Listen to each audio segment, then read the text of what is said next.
어제 주영진의 뉴스 브리핑, 북한의 특별열차가 중국 베이징에 도착했다. 저희 열차 안에 김정은 노동당 위원장이 탔을 가능성이 크다. 그러나 공식적으로는 확인되지 않고 있다. 그래서 김여정 부부장이 타고 있는 것 아니냐, 이런 관측도 나오고 있다. 이렇게 여러분께 전해드렸습니다만 이미 다 알고 계시죠? 그 열차 안에는 김정은 북한 노동당 위원장이 타고 있었던 것으로 공식적으로 확인됐습니다. 한반도 정세 그야말로 긴박하게 움직이고 있는 모습입니다. 전문가 두 분 모셨습니다. 고영환 전 국가안보전략연구원 부원장, 문성묵 한국국가전략연구원 통일전략센터장 나오셨습니다. 어서 오십시오. 네, 안녕하십니까? 두 분은 예상하셨습니까? 먼저 문성묵 센터장님 어떻습니까? 예, 사실 김정은이 집권한 지가 벌써 7년째거든요. 그래서 언젠가는 중국을 가야 된다. 시진핑과 만나야 된다.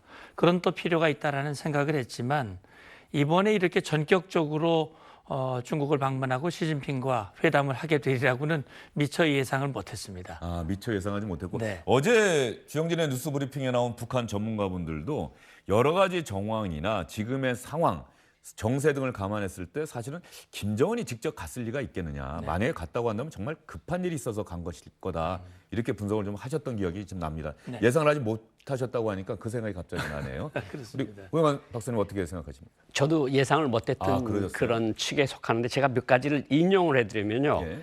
북한이 노동신문동을 통해서 뭐라고 얘기를 했는가 하면 대국 같지 않은 나라가 대국 행세를 하면서 미국에게 굽신거리고 북중 관계를 레드라인으로 몰아놓고 있는 무례하고 이런 중국 지도부라고 욕을 해온 게 불과 몇 달 전입니다. 예. 그러니까 가게 되더라도 이제 문성묵 장군 이야기하신 것처럼 가게 되더라도 김여정일 특사로 먼저 보내든가 최룡해든가 리수용을 보내서 사전 정지 작업을 하고 갈 거라고 생각을 했는데 우리 모두 예상을 허물고 결국은 자신이 직접 갔습니다. 김정은이 2011년 김정일 국방위원장이 숨진 이후에 집권을 했는데 7년이 다 돼가는 시점에서 국제 외교 무대에 등장한 게 사실 이번이 처음이고 또 그 나라가 예상됐던 대로 중국이다. 그런데 북중 정세, 북중 관계가 냉랭하다는 평가를 받고 있는 상황에서 중국을 방문했다. 이걸 어떻게 봐야 될까요? 예, 그러니까 일단 김정은으로서는 금년 들어서 남북 관계를 뭔가 변화시키기 위한 그런 시도를 했습니다. 평창 올림픽을 계기로 해서 대화를 복원하고 의사소통 채널을 다시 열고 특히 뭐 특사까지 서로 교환을 하고 자기의 피부친 김여정을 보내서 특사로 문재인 대통령을 평양으로 초청하는 그런 결단을 내리기도 했고 본인이 신년사를 통해서 또 이후에 여러 차례 기회가 있을 때마다 2018년은 남북 관계에 있어서 매우 중요하고 사변적인 해를 만들자 이렇게 얘기를 했는데 자 남북 관계 또 특사를 통해서 트럼프 대통령과 만나자고 제안을 했고 성사가 됐습니다. 그럼 남북 관계를 개선하고 미북 관계 그동안 사실 적대 관계로 이루어왔던 남북 미북 관계를 정상화시키는 상황에서 사실 6.25 전쟁 때 중국의 도움이 없었다면 북한 정권은 지금 존재하지 않을 텐데 예. 그런 중국과 냉랭한 관계를 그대로 유지하는 것은 김정은으로서도 굉장히 부담이 아닐 수가 없다. 또 미국과 한국과는 대화가 되지만 미국과 대화를 앞두고 중국과 같은 자기를 지지하는 세력을 확보하는 것이야말로 김정은으로서는 굉장히 중요한 그런 필요라고 봤고 역시 중국도 한반도 문제에 자신의 일정한 지분과 영향력을 유지하기 위해서 김정은을 관리하고 북한을 자기의 영향권 내에 두는 이 필요 이것이 맞아 떨어져서 이번에 전격적인 만남이 이루어졌다라는 생각이 듭니다. 남북 정상회담, 북미 정상회담 앞둔 상황에서 북한 김정은 입장에서는 중국과의 관계가 아무런 이상이 없다. 우리 뒤에는 중국이 있다는 걸 보여줌으로써 남북 정상회담이나 특히 북미 정상회담 앞두고 미국으로부터 더 많은 것을 얻어낼 수도 있다. 이런 계산하에 중국을 방문했을 것이다. 그런 말씀으로 좀 이해해도 되겠습니까? 예, 그렇습니다. 그러니까 북한에 힘을 실어주고 북한의 협상력을 높이는데 지원 세력으로서 중국을 합세하고 만약에 북한이 원하는 방향으로 회담 결과가 나오지 않아서 상황이 나빠졌을 때 역시 미국을 막아주고 북한 입장에서 서줄 수 있는 나라는 중국이다.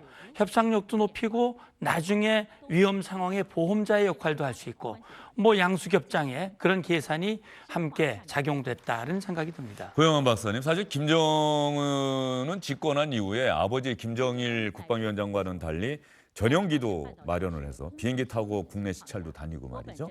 그래서 중국을 가게 되더라도 비행기 타고 가지 않겠느냐고 했는데 아버지 김정일 국방위원장과 똑같이 특별 열차를 타고 갔어요.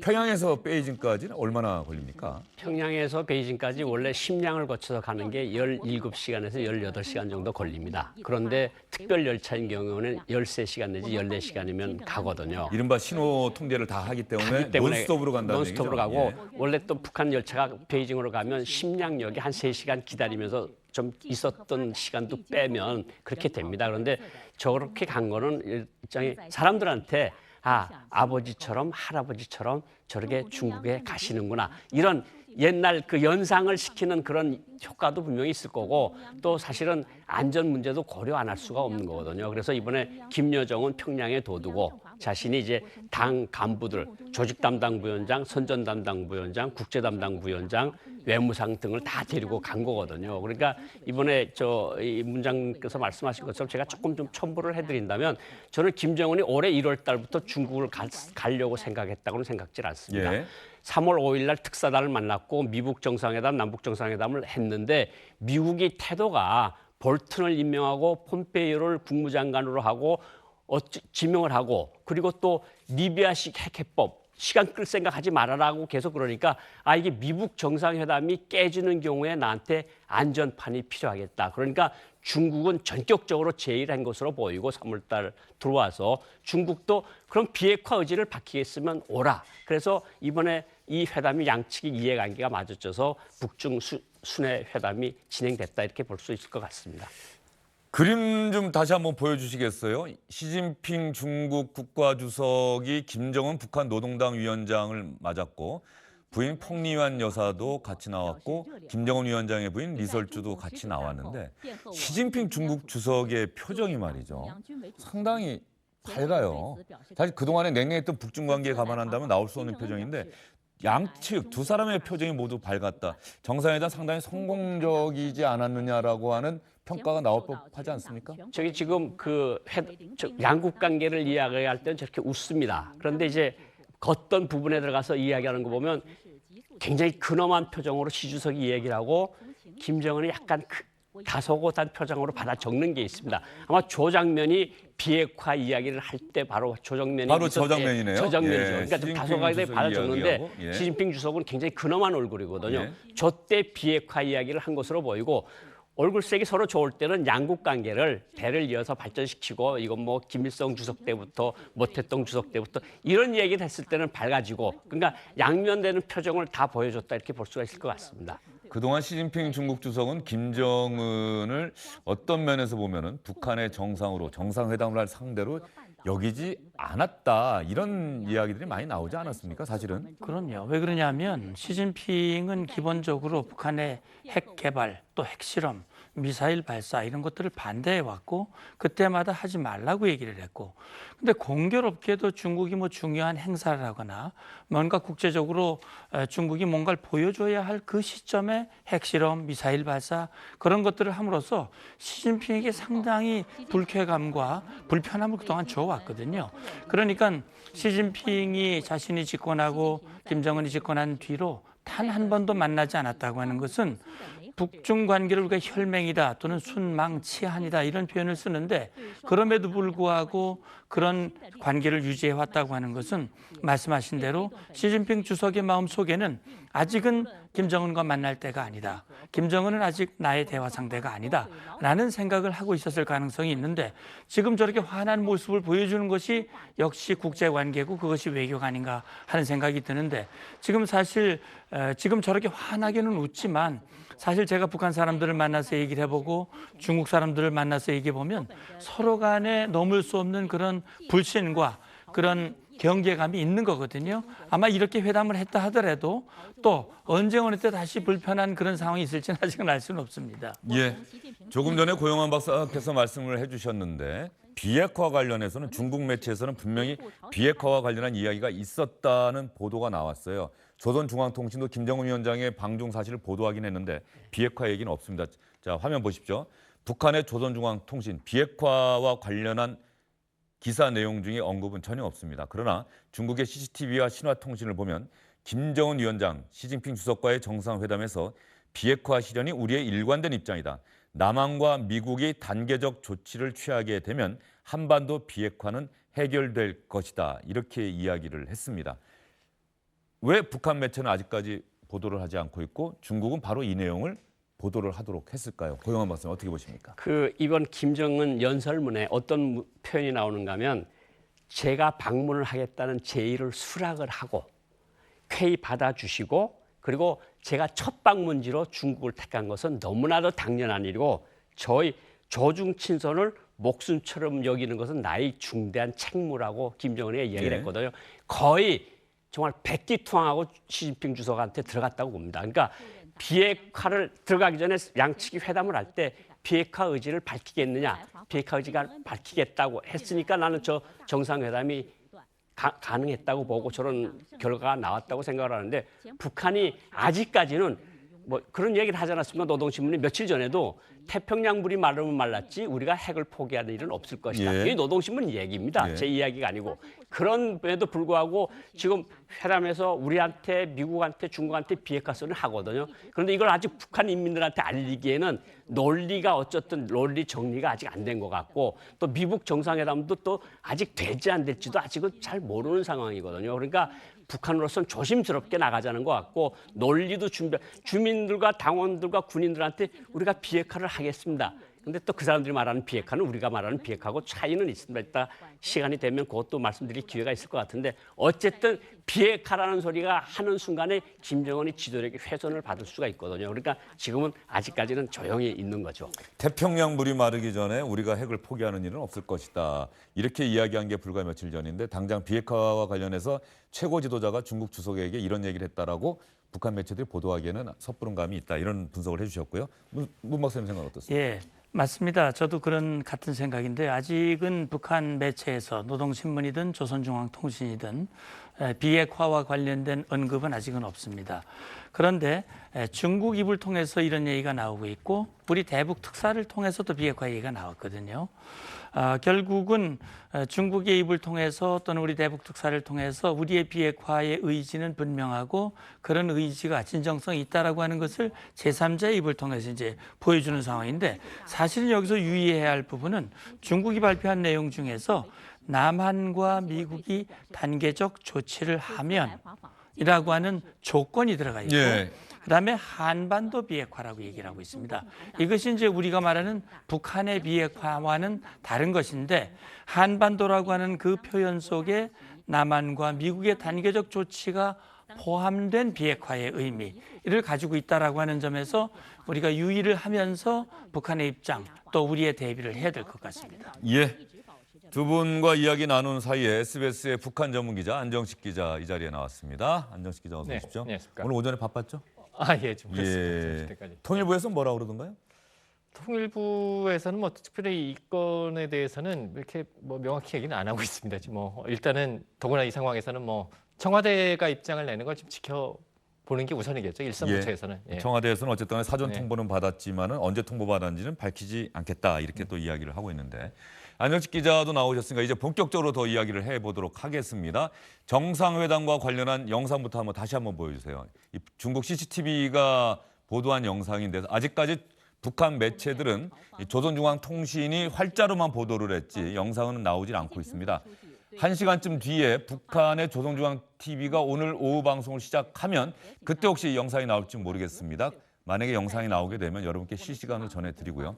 저것이 26일에 있었던 북중 정상회담 관련 모습이죠? 예, 인민대당에서 회담이 진행됐다라고 조선중앙통신이 보도를 했습니다. 시진핑 주석이 이렇게 걸어가면서 아주 밝은 표정으로 뭔가 김정은 위원장이 이야기를 하고 있고 예, 그러니까 베이징에 도착한 첫날 인민대당에서 회담을 했고 이제 그림이 곧 나올 것 같은데 이제 거기서 연회도 베풀었고요. 예. 예, 그래서 사열도 했고 그래서 예, 상당히 저 인민대회당 지금 연회죠. 예. 그러니까 만찬이겠죠, 그렇죠, 만찬. 만찬. 예. 예. 그러니까 저렇게 회담을 하고 나서 만찬장에 들어가는 모습. 정상회담 때보다는 김정은이 한결 여유를 찾은 표정이에요. 조금 전에 표정을 보면 조금 경직되고 긴장된 표정이 있는데 지금 또 표정이 뚱하게 굳어 있긴 하네요. 리설주가 국제 외교 무대에 데뷔를 했다. 퍼스트 레이디 외교에 가세를 했다. 이런 평가를 받을 법합니다. 이제 처음이지 않습니까? 북한 최고 지도자의 부인이 외국 정상들 만나는데 같이 나와서 저렇게 악수하고 그러는 게. 외국 정상을 만나는 것 자체가 처음이라고 할 수 있죠. 왜냐하면 몽골 대통령 갔을 때 안 만나줬으니까. 예. 그러니까 저렇게 중국에 와서 해외에 나와서 외국 국가수반과 저렇게 부인을 데리고 하는 것은 아마 북한 주민들도 수십 년 동안에 아마 오늘 영상을 보여주면 처음 보는 영상일 겁니다. 왜냐하면 아버지 김정일은 한 번도 부인을 데리고 중국에 간 적이 없거든요. 리설주의 나이가 알려졌습니까? 20대입니까? 리설주가 지금 대략 89년생으로 보고 있습니다. 그러니까 김여정은 87년생, 리설주 89년생 정도로 보고 그러면 우리 나이로 이제 30.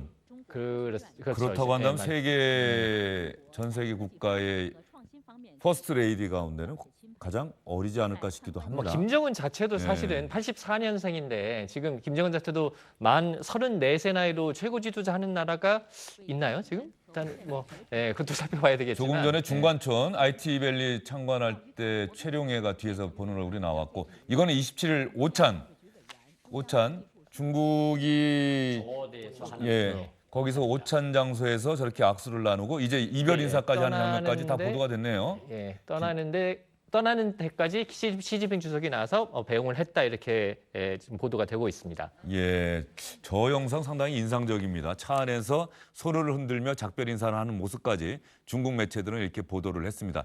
그렇다고 한다면 북중 정상회담에서 시진핑 주석과 김정은 위원장은 어떤 이야기들을 나눴을까요? 저희가 하나하나 여러분께 보여드리도록 하겠습니다.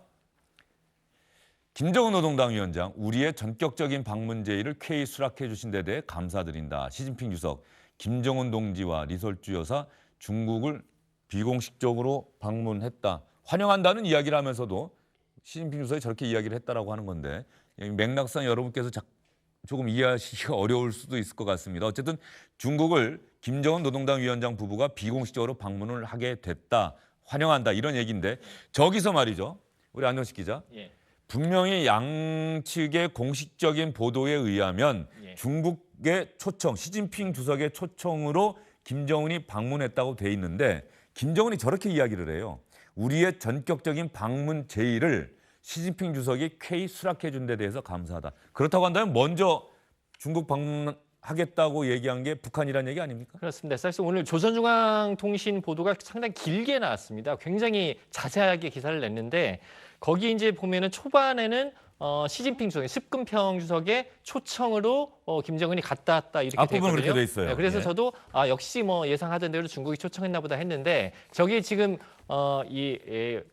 말하자면 이제 방중 제의를 쾌히 수락해 주셨다 이게 이제 김정은의 연회 연설에서 나온 얘기인데 저걸로 보면 북한이 먼저 가서 지금 상황에 대해서 좀 설명하고 싶다는 제안을 했고 그래서 이제 중국 쪽에서 오케이 와라라고 하면서 어쨌든 중국이 오라고 하는 것도 초청은 초청인 거죠. 그래서 북한이 설명을 할 때는 뒷부분을 이제 소위 제목으로 뽑아서 중국의 초청에 의해서 갔다라고 했지만 김정은의 연설에서 사실은 북한이 주도적으로 간 거다라는 거를 결과적으로 드러낸 셈이 됐습니다. 바로 저 부분 연설은 김정은이 26일 첫날 시진핑 중국 주석이 마련한 만찬장 연설을 통해서 이야기한 내용입니다. 예. 우리의 전격적인 방문 제의를 쾌히 수락해 주시고 이 부분은 좀 짧게 여쭤보도록 할게요. 문성훈 박사님, 왜 김정은이 먼저 중국을 가겠다고 이야기를 했을까요? 예, 결국은 사실은 이 상황이 꼬이게 된 근본 이 원인을 제공한 자가 바로 김정은이라고 스스로가 아마 생각을 하고 있을 거예요. 결국 북한의 중국이 핵실험하지 말라고 그러고 미사일 발사하지 말라고 했는데 결국은 계속 듣지 않고 자기 마이웨이로 가왔으니까 이것 때문에 북중 관계가 불편해진 것이고 그런데 이거 볼 때는 결국 이 이야기를 공식적으로 만찬장에서 얘기한 것은 결국 이 상황을 풀어가는 주도권은 내가 한 것이다 라고 하는 것을 좀 드러내고자 하는 의지가 있지 않았을까 하는 생각도 듭니다. 고영환 박사님 생각은요? 그동안은 어제 전문가분들도 지금 중국이 자칫 한반도 정세에서 차이나 패싱, 중국을 빼고 남북, 북미가 아주 긴박한 속도로 움직이고 있는 것 아니냐 이런 우려가 있기 때문에 아마도 시진핑 주석이 먼저 그동안은 김정은 상대로 여기지 않았지만 먼저 불러서 얘기를 들으려고 했던 것 아니냐 이런 분석들이 많았는데 저는 생각이 조금 다른 것이 예. 시진핑 주석이 초청에 의하는 건 외교적 멘트입니다. 뭐 내가 간다고 뭐 요구를 했다고 밝히는 건 아니거든요. 그러니까 그 나라에 갔으니까 결국은 시진핑 주석의 초청에 의해서 갔다는 거고 실제 연설문에서 저 내용이 나오는 건 내가 전격적으로 제의했다는 거 아니겠습니까? 그러니까 상황이 3월 달에 들어와서 너무 급변하니까 이게 안전핀을 마련해야 되겠다는 생각을 김정은은 한 것 같고 시진핑 주석도 차이나 패싱 소리가 나오는데 우리도 미국을 향해서 뭔가 비장의 외교 카드를 하나 가질 필요가 있고 중국이 한반도 비핵화 문제에서 응당한 지분을 가지고 있는 것을 내가 표현을 해야 되겠다. 그래서 김정은의 방문 제의를 흔쾌히 수락을 해서 받아들인 거거든요. 그러니까 시진핑 주석이 초청에 의해서 요거는 외교적 멘트고 실질적인 내용은 저기 연설문에 있는 것처럼 제가 전격적으로 지혜했음에도 불구하고 쾌히 수락해 주신 데 대해서 감사를 표한다. 요 말이 기본적인 핵심인 것 같습니다. 예, 저 부분이 사실일 가능성이 더 크다. 중국이 초청, 시진핑 주석의 초청이라고 하는 것은 외교적인 일종의 의례 차원에서 했던 얘기가 아니겠느냐 이렇게 분석들을 해주셨습니다. 다른 이야기는 또 어떤 이야기 했는지 여러분께 간략하게 전해드리도록 하겠습니다. 김정은, 시진핑 동지와 절박한 조선반도 정세관리 문제들에 대해서 깊이 있는 의견을 나눴다. 두 나라 평화적 환경과 안정 대단히 소중하다. 시진핑 주석, 김정은 동지의 방문은 특별한 시기에 이루어졌고 중대한 의의가 있다.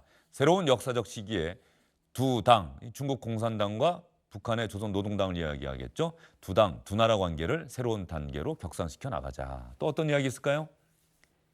안정식 박사가 좀 읽어주시겠습니까? 예. 김정은 노동당 위원장이 이제 사회주의 제도를 권하고 공동의 의지를 확인을 했다. 그리고 조중, 북중 관계죠. 북중 친선 관계를 새로운 높이에서 강화하겠다는 얘기를 했고요. 시진핑 주석도 김정은과 허심탄회한 회담을 진행을 했고 전통적인 북중 친선을 계승해서 쌍방 공동의 전략적인 선택에 합의했다라고 하면서 양측 다 북중 친선 관계를 매우 강조를 했습니다. 사실 북중 정상이 만나면 저렇게 북중 친선 관계를 강조하는 것은 어찌 보면 당연한 그 수순인데요. 근데 이제 조선중앙통신과 중국 쪽의 발표를 보면 북중 친선을 강조하는 수준, 그 말의 수준이 좀 상당히 강하다라는 점을 느끼는 부분이 있습니다. 예. 이제 김정은도 보면은 연설에서 보면 나의 외국 방문 첫걸음이 중국이 된 건 너무나 마땅한 거다. 그리고 북중 친선이라는 것은 목숨처럼 이어나가야 될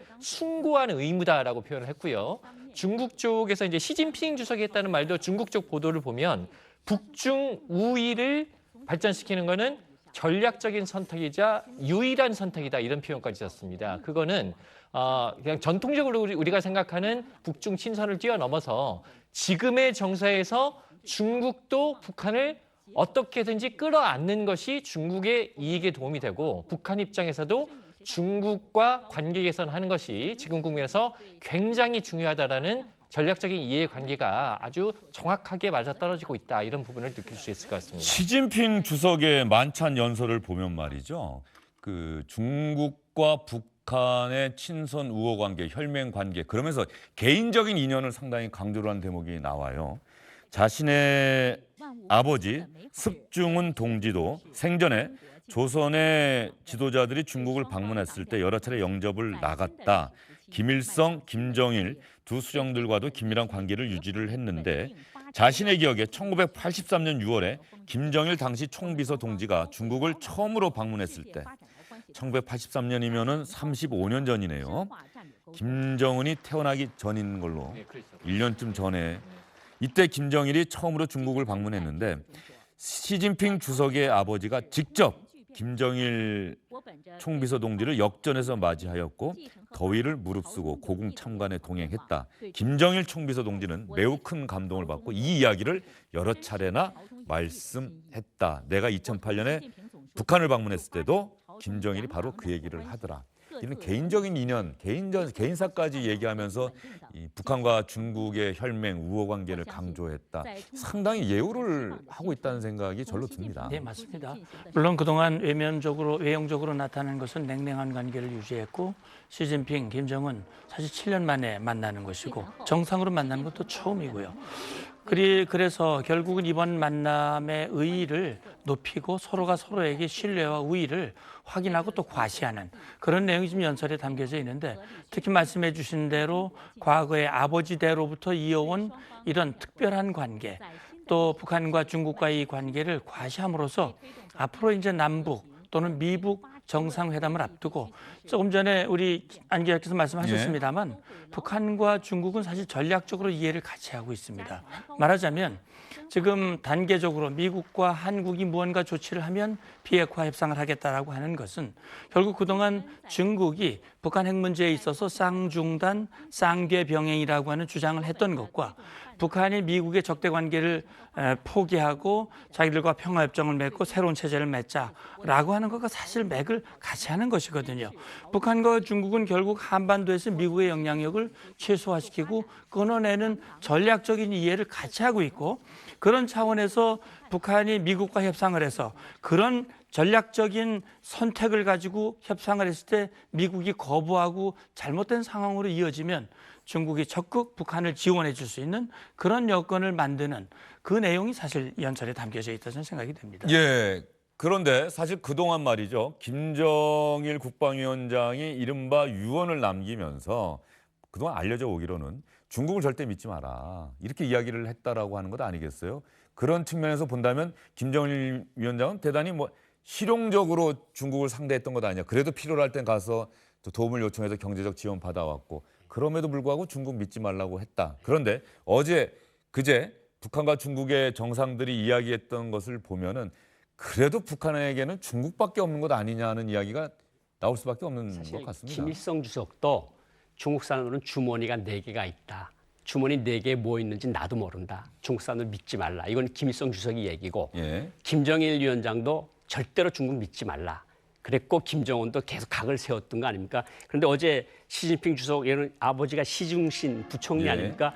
83년도 후계자 시절에 중국을 갔다 와서 이런 좋은 이야기를 많이 했다 그러는데 사실 갔다 와서 외교부 간부들한테 얘기한 거는 저 난쟁이 같은 등소평이가 중국을 망치고 있다. 중국 절대로 믿지 말라. 그렇게 간부들한테는 그렇게 얘기를 합니다. 야, 그런데 지금 고 박사님 말씀하신데 말이죠. 예. 김일성 주석이 중국 방문했을 때고 마오쩌둥 만나는 장면까지 마오쩌둥하고 나오고 만나는 거죠. 조금 전에 화면에는 덩샤오핑까지 등소평까지 하는데 예. 등소평 같은 거 절대 믿지 말아라. 예. 항묘 백멸 이론이 도대체 뭔 이론이냐 이러면서 비판을 굉장히 강하게 합니다. 예. 그런데 지금 시진핑 주석 연설에서도 내 아버지가 김정일 위원장이 왔을 때 맞이했고 김정은이도 마찬가지입니다. 할아버지 유운이고 아버지 유운인 조선반도의 비핵화를 내가 유운처럼 여기겠다. 이런 것들은 중국 사람들하고 북한 사람들을 만날 때 이 모태동 때부터 내려오는 이 친선 관계를 발전시키자고 얘기는 하는데 돌아서서는 서로 욕을 하고 믿지 않고 이러면서 중국과 북한과의 관계가 약간 묘한 것만은 사실인데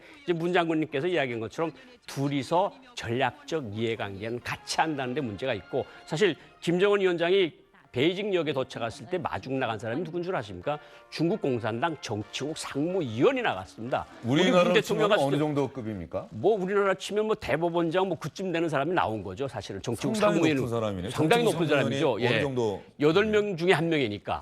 예. 8명 중에 1명인데 우리 대통령이 나갔을 때는 외교부 부장 조리, 그러니까 외교부장, 그러니까 부부장 정도가 나왔는데 아니, 그 이야기 사실 조금 이따가 하려고 했는데 예, 바로 저겁니다. 사실 문재인 대통령이 지난해 말에 중국 방문했을 때 중국 시진핑 주석, 중국 정부가 홀대한 것 아니냐는 논란을 저희도 여러 차례 다뤘어요. 근데 당장 영접을 나온 사람만 보더라도 급이 상당히 차이가 난다. 그 말씀이신 거죠? 급이 장난이 나고 저거는 우리 대통령을 홀대했다는 것보다도 북중 간의 관계가 그만큼 특수하다. 그것을 제가 강조를 해드리고 싶은 거고 사실 트럼프 대통령이 왔어도 의전장 정도가 나가는 거거든요. 근데 중국은 최고위급 인물인 정치국 상무위원이 대연락부장, 중국 공산당 판공청 주임 이런 사람들을 데리고 마중을 했습니다. 그걸 보면 정말 이번에 대우는 파격적으로 한 거고 2번씩이나 24시간 있는데 2번씩이나 밥을 먹여준 거 아닙니까? 시 주석이. 그러니까 중국으로서는 정말 내가 정말 잘해줄 테니까 너 비핵화 좀 어떻게 좀 해보지 않겠느냐는 그런 식의 어떤 외교를 통해서 압력을 행사하는 게 아니냐. 예. 그걸 이제 북한에 돌아가면 또 가니까 또 계속 비핵화 소리만 하더라. 또 그런 얘기를 틀림없이 하리라마는 어쨌든 그래도 북중 관계가 한 단계 나아진 거는 틀림없는 것 같습니다. 예, 지금 방금 말씀하신 그 내용은 어쨌든 우리가 선의로 해석했을 때 중국 시진핑 주석이 비핵화를 강력하게 요구했을 것이다. 그러기 위해서 극진하게 대접을 했다. 근데 문재인 대통령은 사실은 저 방중 기간에 시진핑 주석과 밥 먹은 게 한 차례밖에 안 되고 혼자 밥 먹었다 해서 혼밥 논란까지 있었는데 어쨌든 간에 1박 2일 베이징에 머무는 동안 김정은에 대해서는 2차례나 식사 대접하고 극진한 대접을 했다. 자, 이제 우리 정부 청와대 아까 안정식 박사가 이제 급하게 들어왔는데 말이죠. 청와대가 오늘 오전에 청와대 관계자가 확인을 했죠. 사전에 통보 받았습니까라고 했는데 사전 통보 받았다고 얘기했죠? 받았다라고 얘기는 하는데요. 사실 어제 그러니까 이제 김정은님이 공식 확인되기 전에 이제 어제 저녁부터는 거의 분위기는 김정은으로 굳어졌습니다만 어제 낮 상황까지 저뿐만 아니라 많은 기자들이 뭐 청와대건 국정원이건 등등 여러 갈래 취재를 했을 때 거기서 나오는 반응들을 봤을 때 정말 우리 정부가 미리부터 알고 있었는지에 대해서는 사실 좀 의문점이 듭니다. 근데 뭐 청와대에서 미리 통보를 받았다니까 그걸 뭐 안 믿을 수는 없지만 우리 청와대가 정말 얼마나 이른 시간에 이 통보를 받고 김정은으로 분석을 하고 있었을지에 대해서는 좀 의문이 있고요. 어쨌든 북한과 중국이 동시에 해서 발표를 했는데 그 직전에 중국이 몇 시쯤 발표할 거다라는 거는 확실히 사전에 통보는 된 것 같습니다. 이제 김정은이라는 사실을 우리가 이제 곧 발표를 할 거다라는 통보를 받은 건 분명해 보이는데 김정은이 중국을 찾아와서 북중 정상회담이 열릴 것이다라는 통보를 받았다는 게 좀 오늘 청와대 측의 설명인데 다만 그 통보받은 시점이 언제인지는 얘기할 수 없다라고 얘기하는데 안정식 기자 생각으로는 과연 100% 신뢰할 수 있는 발언일까? 왜냐하면 사실은 이제 물론 그렇게 알려졌다고 하더라도 정부 입장에서 이렇게 말을 하기는 어렵습니다. 굉장히 고위층으로 알려졌으니까 말을 하기 어렵지만 하지만 정부가 김정은이라는 걸 알고 있으면 어느 레벨에서든 기자들을 상대할 때 이게 말하는 톤이 김여정일 수도 있고 여기에 그렇게 무게를 실지는 않거든요. 이를테면 기자들이 이게 김여정이지 않을까요? 하면 글쎄 이렇게 중요할 때 김여정이 가겠어요? 라는 식으로 얘기를 하든가 이렇게 이게 본인이 알고 있는 뉘앙스를 흘리는데 어제 낮 상황까지 보면 정부 어디에서도 사실 어제 낮 상황에서는 김여정 쪽에 무게를 두는 분위기가 많았습니다. 정부 사이드에서는. 정보기관 쪽에서 특히 그렇습니까? 그렇기 때문에 그걸 봤을 때는 중국 쪽으로부터 김정은 방중을 사전에 통보받았을까라는 의문이 분명히 드는 지점이 있는 거죠. 안정식 기자 생각에 우리 문성무 센터장 생각은 어떠세요? 근데 다만 저는 만약에 통보를 받았는데 북한과 중국은 저렇게 매체를 통해서 발표하기 전까지는 극비리에 붙이잖아요. 이런 상황을 봤을 때 우리가 외교적인 신의 차원에서 우리가 먼저 얘기할 수는 없었다. 또 이렇게 해석을 해야 될까요? 어떨까요? 저는 그렇게 해석하고 싶습니다. 왜냐하면 사실 우리 그렇게 해석해야 된다고 생각합니다가 아니고 해, 해석하고 싶습니다라고. 싶은 거죠. 그렇게 해야 되고 또 그렇게 하고 싶은 건데 왜냐하면 우리 특사가 방북을 하고 중국을 방문해서 잘 설명을 했죠.